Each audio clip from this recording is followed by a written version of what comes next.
สุดท้ายปนโอนศึกษาในศาสตร์ออกนี้บ่ในนี้ขยมนมปนมาศึกษาภาษาอังกฤษอังปีกาโซเซชั่วโมงชีภาษาอังกฤษบ่ยังบนหนึ่งยังจูตดอยการโซเซชั่วโมงยังหมดดังอังปีช่วงเย็นเนี่ยบ่นี่เตออักษรลาตังอักษรจีภาษาอังกฤษบ่ยังอักษรกรมภาษาอังกฤษมีนประมาณตูโอนดังกูตัดดังให้นะบ่ยังช่างปรับตรุอักษรกรมภาษาอังกฤษมีนมาเพย์ประมูลตูบ่ยังอักษรกรมภาษาอังกฤษมีนมาเพย์ประมูลตูคือตั้งปี A รหัสดอล Z hơi được nó ăn ra crom nấu trộn bàn bên trái chia pi tiết cứ chuyên trình nét hay năng sạ và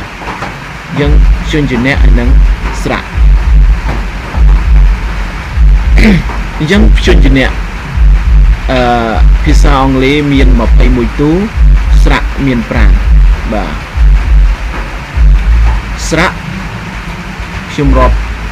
sạ hay cả bên nút quy chia chuyên trình nét và sạ miền A I E U O បាទយើងស្រៈមាន5 A I E O U បាទក្រៅពីនឹងគឺជាព្យញ្ជនៈបាទចំណែកអក្សរខ្មែររបស់យើងគឺមាន33ទូបាទគឺ33ទូកខរហូតដល់អ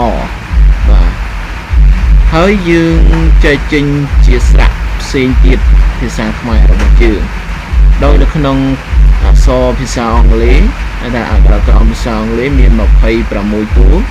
តែត្រូវបានបែងចែកជា2គឺព្យញ្ជនៈហើយនិងស្រៈបាទអញ្ចឹងយើងចូលមកដល់អំពីការប្រកបទៅជាអក្សរឡាតាំងអញ្ចឹងមុននឹងយើងចូលទៅដល់អក្សរការសរសេរឈ្មោះយើងត្រូវយល់ដឹងអំពីអក្សរ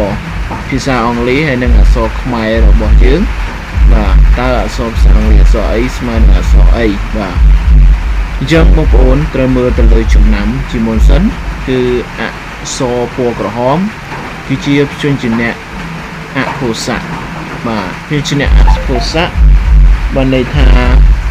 សំលេងពួកអហើយអក្សរពណ៌ខៀវគឺជាព្យញ្ជនៈកុសៈបានន័យថាសំលេងអូបាទអញ្ចឹង K ស្មើនឹងអក្សរក KH ស្មើនឹងអក្សរខ K គួ KH ខួ NG ង CH ច CH ឆ CH ជួCH ឈួ NH ញ័រហើយមួយទៀតគឺ GN ក៏ស្មើនឹងអក្សរញ័រដែរបងប្អូន D ដ TH អក្សរថ D ដួ TH ឈួ N ណ T ត TH ថ T ត TH ឈួ N ណ B ប PH ផ P ព PH ផ M ម Y យ O រ L ល V វ S ស H ហ L ឡ O គឺ A បាទយើង LA នឹងគឺ O យើង O បញ្ចូលក្នុងពពួកស្រៈបាទអញ្ចឹងយើងចាំទាំងអស់គ្នាបងប្អូនអញ្ចឹងយើងនេះគឺជាពួកអហើយនេះគឺជាពួកអូបាទអញ្ចឹងខ្ញុំដាក់សម្រាប់សម្គាល់ដល់អស់គ្នាអញ្ចឹងបងប្អូនអាចរៀនទៅប្រកបទៅតាមនឹងបានអញ្ចឹងយើងបន្តទៅស្រៈរបស់យើងបាទនេះគឺស្រៈ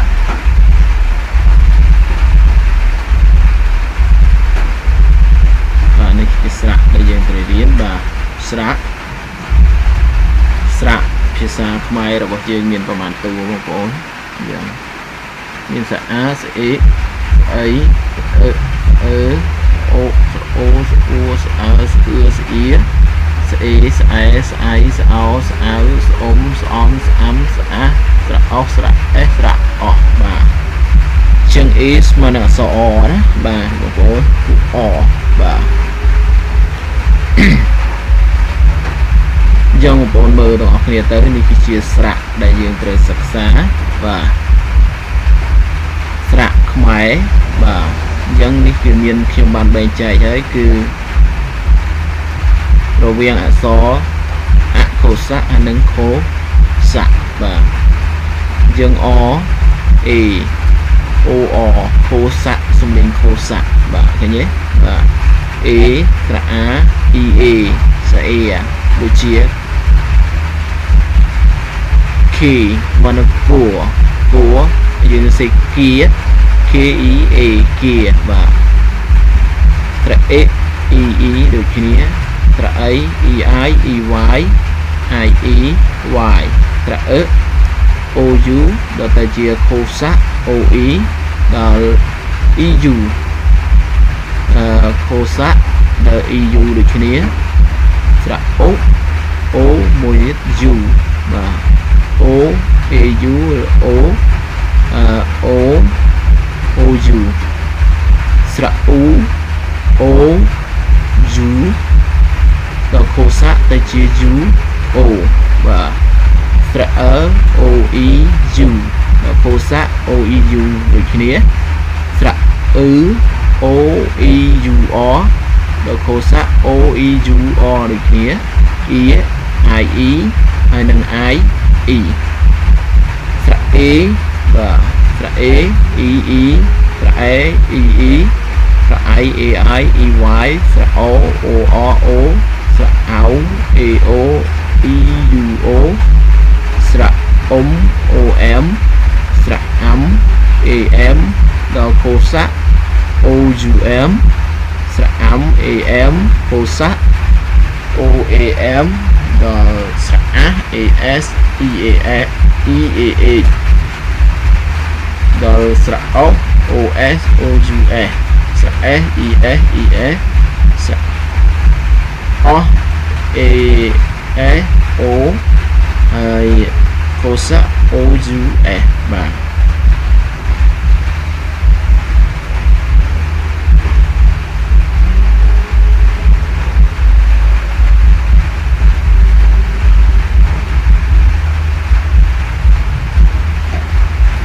ចឹងយើងចំណាំទាំងអស់គ្នា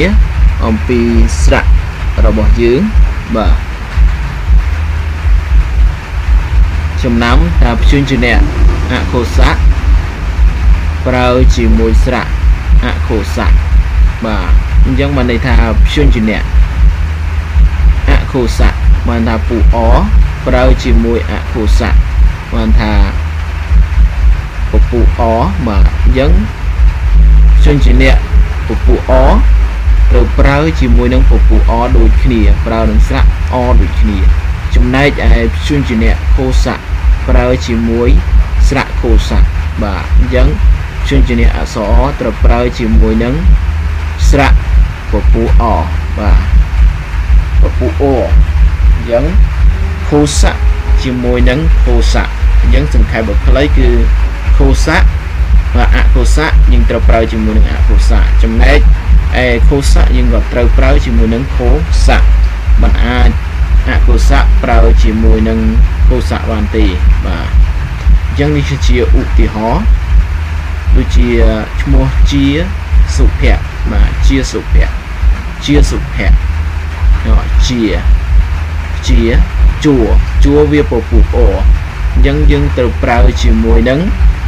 ពពុអដូចគ្នាបាទអញ្ចឹងពពុអដូចគ្នានេះ EA ជួ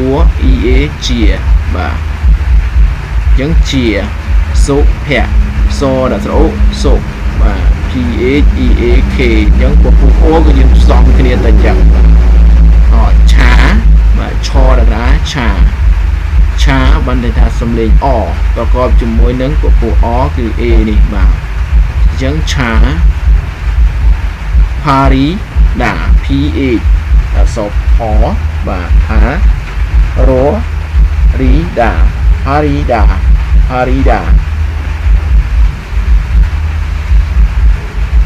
យើងចំពោះឈ្មោះទាំងឡាយណាដែលបញ្ចប់ដោយអក្សរ T ត្រូវថែមអក្សរ H បាទឧទាហរណ៍ដូចជាឈ្មោះឈួនសារ៉ាប់បាទយើងដឹងហើយ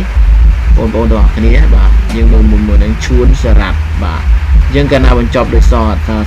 រ T នេះយើងត្រូវថែម H បាទជាងសម្បត្តិក៏អញ្ចឹងដែរបញ្ចប់ដោយអក្សរ T បាត់យើងត្រូវថែម H មួយទៀតបាទមួយទៀតចំពោះឈ្មោះដែលបញ្ចប់ដោយបន្តក់ត្រូវថែមអក្សរព្យញ្ជនៈមួយទៀតបាទដូចទីហោដូចច័ន្ទរៈស្មីអញ្ចឹងកាលណាបញ្ចប់ដោយបន្តក់យើងត្រូវថែម n មួយទៀតបាទចចាណច័ន្ទយើងបន្តក់យើងត្រូវថែម n ទៀតច័ន្ទរៈស្មី